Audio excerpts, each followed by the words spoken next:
Assalamualaikum warahmatullahi wabarakatuh. Saya Vira Tatika, jurusan Perbankan Syariah. Di sini akan sedikit mempresentasikan hasil UAS saya tentang service excellent dalam rangka membentuk loyalitas pelanggan.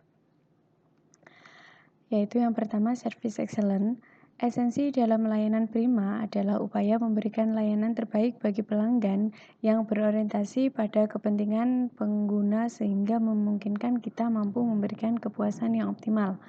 Upaya memberikan layanan yang terbaik ini dapat mewujudkan apabila kita dapat menonjolkan kemampuan, sikap, penampilan, perhatian, tindakan, dan tanggung jawab yang baik dan terkoordinasi. Service excellent adalah dua kata yang berasal dari bahasa Inggris, yaitu service excellent. Service artinya jasa, pelayan, tugas, sedangkan excellent artinya unggul, ulung, baik sekali. Dengan demikian, dalam perspektif ini, pelayanan yang sempurna merupakan salah satu nilai jual yang penting bagi sebuah industri jasa. Menurut Hermawan Kartajaya, servis itu sebuah nilai yang harus diberikan terus-menerus kepada pelanggan, di mana nilai merupakan perkiraan konsumen tentang kemampuan total suatu produk untuk memenuhi kebutuhannya. Dengan mengetahui dan memahami kebutuhan pelanggan, maka perusahaan dapat memenuhi value yang dimaksud oleh para pelanggan. Sedangkan menurut Leonard L. Berry A. Parasuruman dan Valery Zetmal, dalam Kartajaya ini menggunakan harapan performansi ekspektasi atau produk tersebut timbul dalam benak konsumen dikarenakan adanya 4 hal ini, yaitu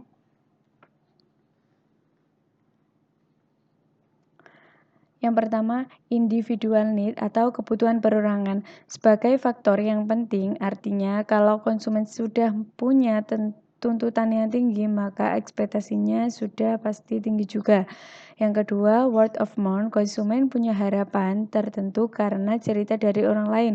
Cerita dari orang lain ini sering dianggap sebagai referensi. Yang ketiga, past experience atau pengalaman masa lalu. Seseorang yang sudah punya pengalaman baik di masa lalu akan berharap menerima pelayanan yang minimal sama dengan yang dahulu. Jika tidak, ia akan kecewa. Bahkan seringkali dia menuntut lebih setelah beberapa kali menerima pelayanan yang sama terus. Kenapa hal tersebut terjadi? Sebab sifat orang memang tidak pernah puas. Karena itu, tingkat kepuasan di masa lalu menjadi standar minimal bagi pelayanan berikutnya. Yang keempat yaitu external communication atau komunikasi eksternal. Ini adalah usaha sebuah perusahaan untuk menjanjikan suatu kepada pelanggan dalam rangka menarik mereka. Jika Anda tidak pernah berjanji, maka tidak akan orang lain ada yang datang. Hal-hal yang harus diperhatikan karyawan dalam menghadapi pelanggan, yaitu senyum dengan tulus, berikan salam yang antusias, tanya dan tawarkan bantuan, berikan solusi dan penjelasan yang terbaik kepada para konsumen, evaluasi, apakah sesuai dengan harapan, ulangi permintaan pelanggan. Seterusnya yaitu lakukan pengecekan ulang, pusatkan perhatian pada pelanggan, ajukan pertanyaan-pertanyaan, jawablah dengan kalimat yang lengkap, berikan perhatian kepada anak-anak, berikan layanan ekstra. Yang terakhir yaitu ucapkan terima kasih dengan tulus.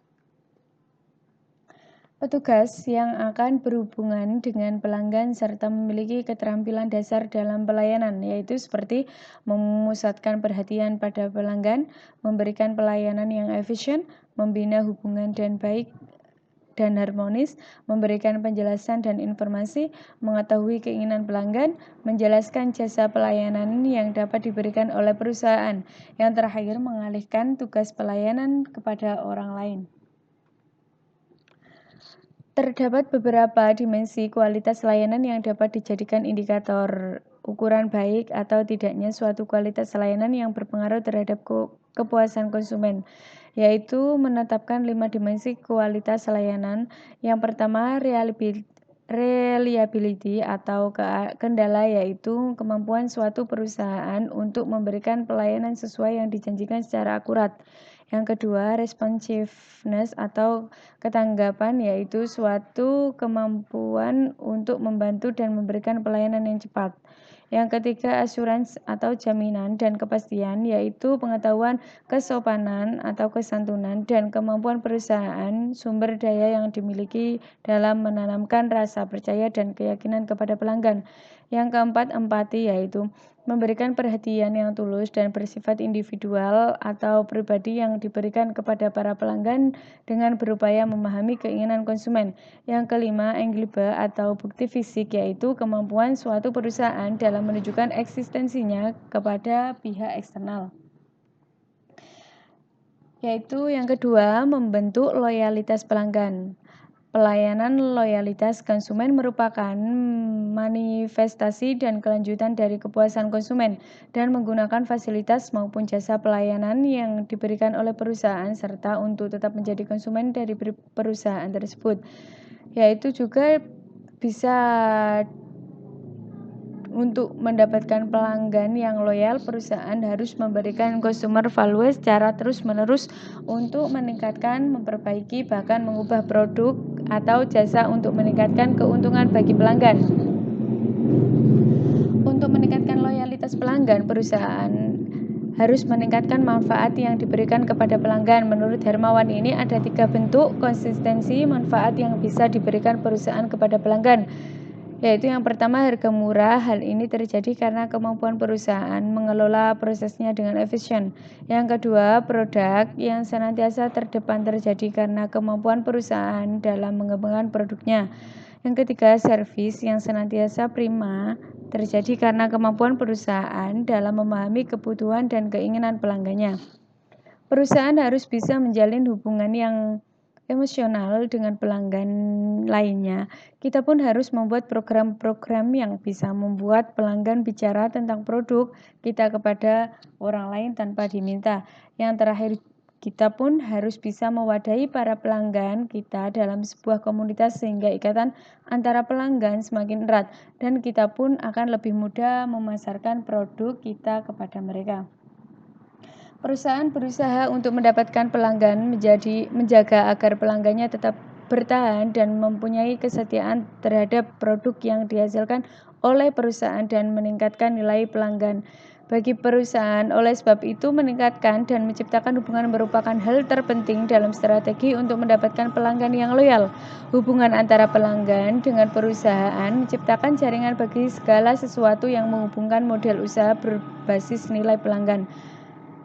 Hal ini yang paling mendasar dalam membangun hubungan perusahaan dan pelanggannya adalah ketika perusahaan menghadapi pelanggan, maka pelanggan tersebut harus dapat memberitahu lebih banyak mengenai keinginan dan kebutuhan di mana perusahaan akan selalu meningkatkan apa yang telah diberitahukan kepada pelanggannya. Dengan demikian, perusahaan dapat selalu memberikan yang terbaik bagi pelanggannya. Begitu yang sudah saya jelaskan. Apabila ada yang kurang paham, mohon dimaklumi. Terima kasih. Assalamualaikum warahmatullahi wabarakatuh.